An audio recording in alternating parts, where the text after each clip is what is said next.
Robert Dover now with fourth level movements. Then I'm going to work on the beginning of the test. And the beginning of all the fourth level tests is the same.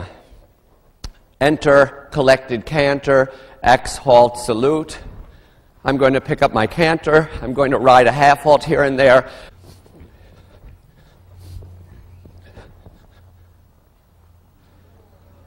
So here's the thing, that in general, he came up the center line not being warmed up quite enough, and he was a little bit going here and there on his balance. And now this is where we were talking about showmanship too, because what I want to do coming up the center line is go, okay, Robert, you know you're feeling these things, but try to act like it's not happening while you're riding your half halts and trying to maneuver the balance. You see, right now I'm on a horse that's like a teeter-totter. His balance can go beautifully back, but in the next second he feels that that's a bit of strain for him, so then he balances back to the front end. And while you may not be able to see it that well, if I'm doing my job well, you're not going to see it that well, I'm dealing with a lot of things on the way from A to here. All right? What I would have loved to have done would have been to canter in one posture. Hopefully by the time he's a Grand Prix horse, that will be that way. One posture up the center line to the halt, and the halt should be done through the half halt. When the halt is done really beautifully, it would be done slightly less abrupt and slightly less of a thud to the halt than what I did there. It would be done where I would come up the center line, and for one stride I would almost canter on the spot into the air, and then from in the air I would hit the halt quietly. When we changed the tests, I remember sitting in on some of the discussions about the tests, and I thought, and I was very adamant about having the idea of showing the rubber band exercise in some of the tests, even at the collected level. So maybe they humored me, or I don't know, but they put into the test the idea of lengthening the stride to extension, and then by X collecting for some strides. We'll go again. And then to come back to extension again. So that's the rubber band exercise. Boy.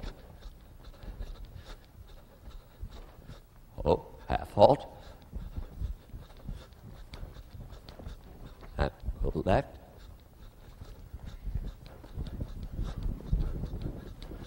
And collect again. The rubber band's not just at the center of the ring, it's at the end as well. And it's at the beginning. The half halt. Go. Low hand, upper leg here. That didn't work, did it? So that's good, and go again. Every half halt that works is wonderful, but every half halt that doesn't work is the opportunity for the next one.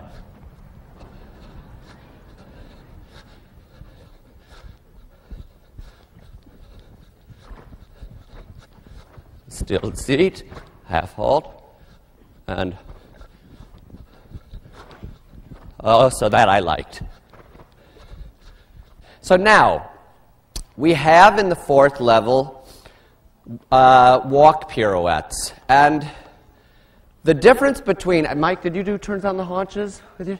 The difference between a turn on the haunches and a pirouette in the walk is that once you start the idea of collection in the gait as opposed to the working gait, you're taking that same idea and you're making it happen in a collected frame and in a more collected walk. I'm going to show the ones that are done on a line, which is the way then in the FEI test they're going to be done. Now, the idea is that we're going to try to maintain, I won't do it yet, we're going to try to maintain the rhythm of the walk. We're going to try to make the horse step with a very, very tiny circle with his hind feet, with the front feet describing a larger circle around the hind feet. And we're going to try to maintain the bend, straighten, finish. And of course, the minimum amount of aids for the maximum amount of result. So now, the problem with the walk pirouette is that many times horses will do this.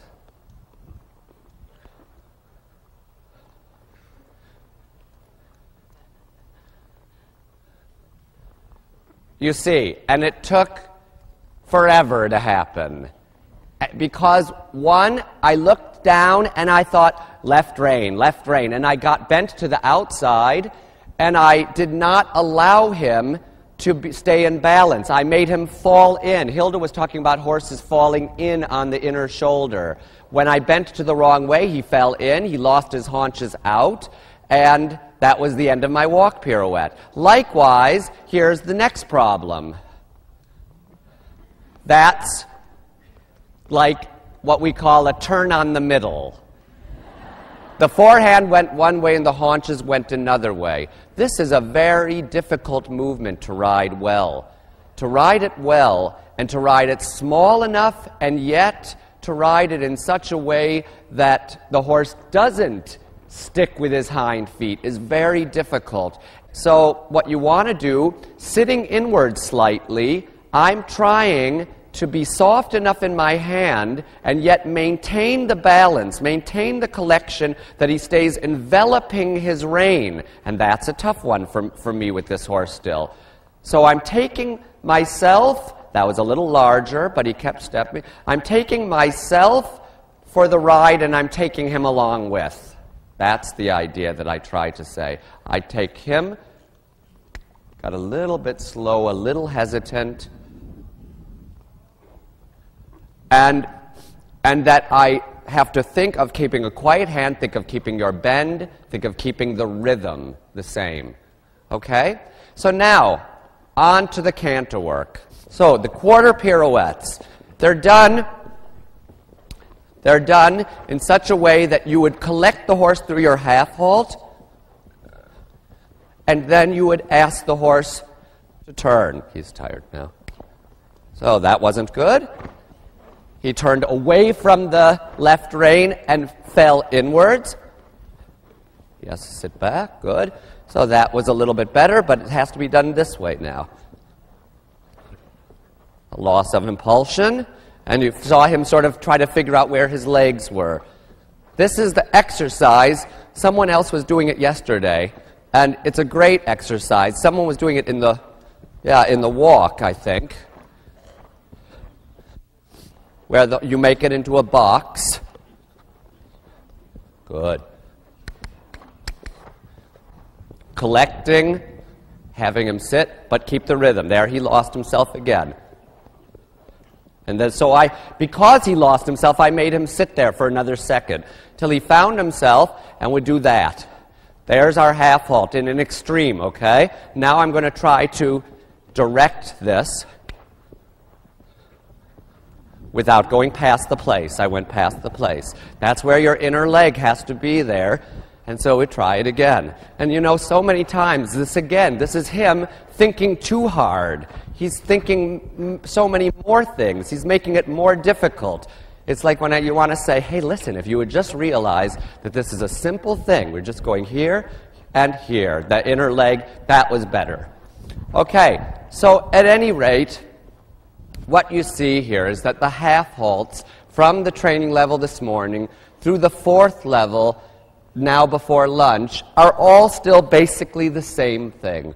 We're still riding the half halts. We're just changing now the frame, engaging the horse more, and adding in, as the animal is ready, more things that show their mobility and their ability to adjust themselves. Remember, adjustability is everything.